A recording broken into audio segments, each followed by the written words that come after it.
নমস্কার বন্ধুরা, village blogger ঝুমার আরও একটি নতুন ব্লগ ভিডিওতে আপনাদের সবাইকে জানাই স্বাগত। আজকে আমি হাজির হয়েছি আরও একটি নতুন রেসিপি নিয়ে। তো আজকে আমি রান্না করব বাঙালি স্টাইলে একেবারে চাউমিন। হ্যাঁ, চাউমিন, কিন্তু আমি শীতকালের বিশেষ কিছু সবজি দিয়েই এই চাউমিনটা রান্না করব। তো চলো তাহলে রান্নাটা শুরু করা যাক। আর ভিডিওটি কিন্তু না কেটে পুরোটা দেখার অনুরোধ রইল। আর ভিডিওটি ভালো লাগলে অবশ্যই আমার চ্যানেলটি লাইক, কমেন্ট, শেয়ার আর সাবস্ক্রাইব করে দিও। আর ফেসবুক থেকে দেখলে অবশ্যই পেজটি ফলো করতে এবং লাইক করতে একদম ভুলো না।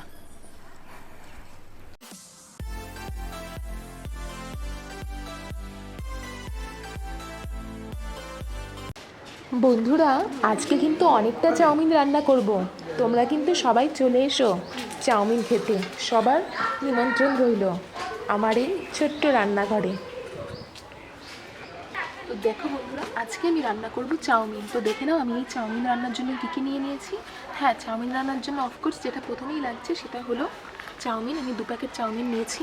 এখানে আছে 2টো ডিম, আছে সাদা তেল, আছে এখানে ভাজা গুঁড়ো মশলা, আছে লঙ্কার গুঁড়ো, পরিমাণ মতো লবণ, আর আছে এখানে ম্যাগি মশলা। তো চলো তাহলে রান্নাটা শুরু করা যাক। আর এখানে আমি নিয়ে নিয়েছি বিনস, শসা, ডেকোরেশনের জন্য শসা, আর এখানে পেঁয়াজ, গাজর, মটরশুঁটি আর কুচনো শসা, লঙ্কা তো লাগছে। দেখো বন্ধুরা, পাশের বাড়ির কিউট বৌদি এসছে আমার রান্না দেখতে। আর বৌদি কিন্তু ক্যামেরার সামনে আসতে ভীষণ লজ্জা পাচ্ছিল। এবার আমি প্রথমেই উনুনটা ধরিয়ে নেব। উনুনটা ধরানো হয়ে গেছে। এবার কড়াইটা বসিয়ে দিয়ে কড়াইতে দিয়ে দিলাম পরিমাণ মতন জল।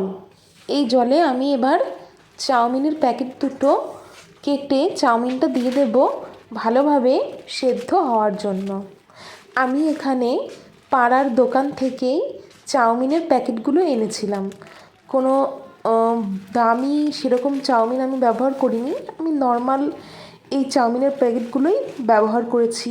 আর এগুলোই না আমরা ছোটোবেলায় খুব খেয়েছি এই চাউমিনগুলো। তো দেখো, চাউমিনগুলো সেদ্ধ হয়ে গেছে। এবার আমি একটা ছাঁকনির সাহায্যে চাউমিনগুলো এখানে তুলে নিলাম। তারপরে চাউমিনগুলো ভালোভাবে ধুয়ে পরিষ্কার করে নিয়েছি, না হলে চাউমিনটা গায়ে লেগে যাবে। এবার কড়াইয়ে আবার দিয়ে দিলাম সাদা তেল পরিমাণ মতো।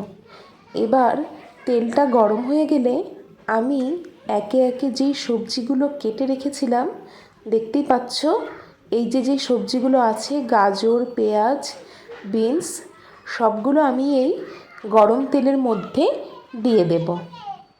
তো এবার আমি দিয়ে দিলাম এই কেটে রাখা গাজর আর পেঁয়াজ। তারপরে দিয়ে দিচ্ছি এই মটরশুঁটি। তো বন্ধুরা, দেখতেই পাচ্ছ, এবার আমি দিয়ে দেব এই কেটে রাখা বিনসগুলো। আর আমি কিন্তু এই সবজিগুলো একটু বড় বড় করেই কেটেছি। বন্ধুরা, তোমরা চাইলে আরও একটু ছোট ছোট করেও কেটে দিতে পারো। তো সবজিগুলো সব তেলের ওপরে আমি দিয়ে দিয়েছি। এবার এগুলো ভালোভাবে উল্টে পাল্টে আমি ভেজে নেব। তো দেখতেই পাচ্ছ, নেড়ে চেড়ে দিচ্ছি। আর এবার আমি দিয়ে দেব এর মধ্যে পরিমাণ মতো সাদা লবণ। আর তারপরে আমি ভালোভাবে আবার উল্টে পাল্টে নেড়ে চেড়ে নিচ্ছি। তো বন্ধুরা, এবার আমি দিয়ে দিচ্ছি 2টো কাঁচা লঙ্কা। তোমরা চাইলে শুধু লঙ্কার গুঁড়োও ব্যবহার করতে পারো। আমি লঙ্কার গুঁড়ো তো ব্যবহার করবই, সাথে একটু কাঁচা লঙ্কাও দিচ্ছি, তাহলে টেস্টটা আরও একটু ভালো হবে। আর এরপরে আমি দেব 2টো ডিম। আর দেখো বন্ধুরা, এই ডিম দেওয়ার জন্য আমি কড়াইয়ের মাঝখানটায় একটু ফাঁকা করে নিয়েছি। গরম তেলের মধ্যেই ডিম দুটো ফেটিয়ে আমি দিয়ে দিচ্ছি। বন্ধুরা, তোমরা চাইলে আগে ডিমগুলো ভেজে নিয়েও করতে পারো। তো ডিম দুটো দেওয়ার পরে আমি ভালোভাবে নেড়ে চেড়ে ভেজে নিচ্ছি পুরোটা। আর বন্ধুরা, তোমরা আমাকে কমেন্ট করে জানাবে যে আমার এই রান্নাঘরটা তোমাদের কেমন লাগে। আর দেখো, এবার আমি দিয়ে দিচ্ছি পরিমাণ মতো লাল লঙ্কার গুঁড়ো। আর এবার দেব এই ভাজা মশলা। এইবার আমি দেব এই যে যেই ম্যাগি মশলাটা কিনেছিলাম সেই ম্যাগি মশলাটা। তো পুরো ম্যাগি মশলাটাই আমি দিয়ে দিচ্ছি। তোমরা চাইলে ম্যাগি মশলা না দিয়ে চাউমিন মশলাও দিতে পারো। তো এবার আমি ভালোভাবে নেড়ে চেড়ে নিচ্ছি। আমার সবজিটা একেবারে রেডি হয়ে গেছে। এবার আমি দিয়ে দেব আগে থেকে সেদ্ধ করে রাখা চাউমিনগুলো। দেখো বন্ধুরা, চাউমিনগুলো কত সফট আর সিল্কি সিল্কি হয়েছে, তাই না? চাউমিনগুলো সবজির মধ্যে দেবার পরে আমি ভালোভাবে নেড়ে চেড়ে চাউমিনটা ভেজে নেব।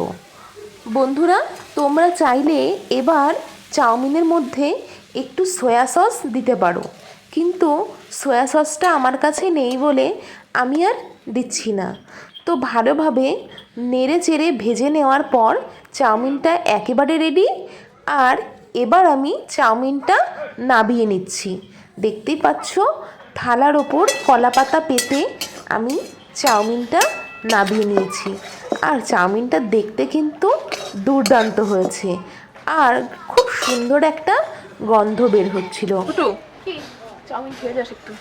তো বন্ধুরা, তোমরা কিন্তু আমাকে কমেন্ট করে জানাবে যে তোমাদের এই রেসিপিটা কেমন লাগলো, আর তোমরাও কিন্তু এইভাবে বাড়িতে চাউমিনটা বানাবে। তো এবার আমি চাউমিনটা এই কুচনো যেই শসাগুলো ছিল সেগুলো দিয়ে ভালোভাবে সাজিয়ে নিচ্ছি, দেখতেই পাচ্ছ। আর চাউমিনটা কতজনে খেয়ে শেষ করতে পারবে আমাকে কিন্তু কমেন্ট করেও জানিও।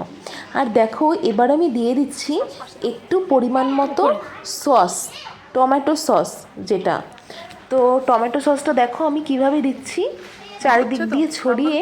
আর হ্যাঁ, চাউমিনটা কিন্তু রান্না করা হয়ে গেছে, এবার আমি খাবো। তো চাউমিনটা খেতে নিশ্চয়ই ভালো হবে, আমার আর তর সইছে না। তো এবার আমি চাউমিনটা একটা ছোট থালায় বেড়ে নেব। দেখতেই পাচ্ছ, চাউমিনটা বেড়ে নিচ্ছি। আর চাউমিনটা নেওয়া হয়ে গেছে, এবার আমি নেব একটু শসা। তো কুচনো শসা আমি একটু নিয়ে নিচ্ছি। এরপরে আমি নেব একটু সস। তো এইবার আমি চাউমিনটা খাবো।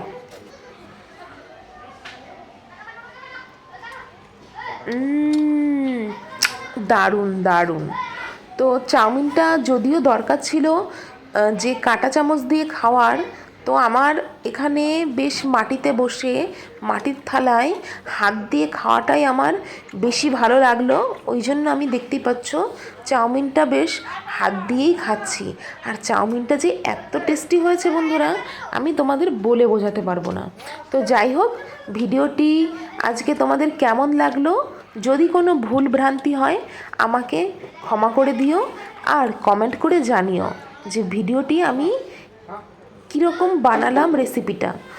আর তোমরা কিন্তু আমাকে ফেসবুকে আর ইনস্টাগ্রামে ফলো করতে একদম ভুলো না, তার লিংক ডেসক্রিপশন বক্সে দেওয়া আছে। তোমরা আমাকে চাইলে ডাইরেক্ট মেসেজও করতে পারো, আমি তোমাদের রিপ্লাই করব। আর হ্যাঁ, ভিডিওটি কিন্তু শেয়ার চাই, লাইক চাই, কমেন্ট চাই। তোমরা কিন্তু তোমার বন্ধুদেরকে শেয়ার করতে একদম ভুলো না। দেখা হচ্ছে আরও একটি নতুন ভিডিও নিয়ে। আর কোন রেসিপি নেক্সট দেখতে চাও সেটাও কমেন্ট করে জানিও। তো বন্ধুরা, তোমরা সবাই অনেক অনেক ভালো থেকো। দেখা হচ্ছে আরও একটি নতুন ভিডিওতে। তোমাদের সবাইকে জানাই টাটা, লাভ ইউ।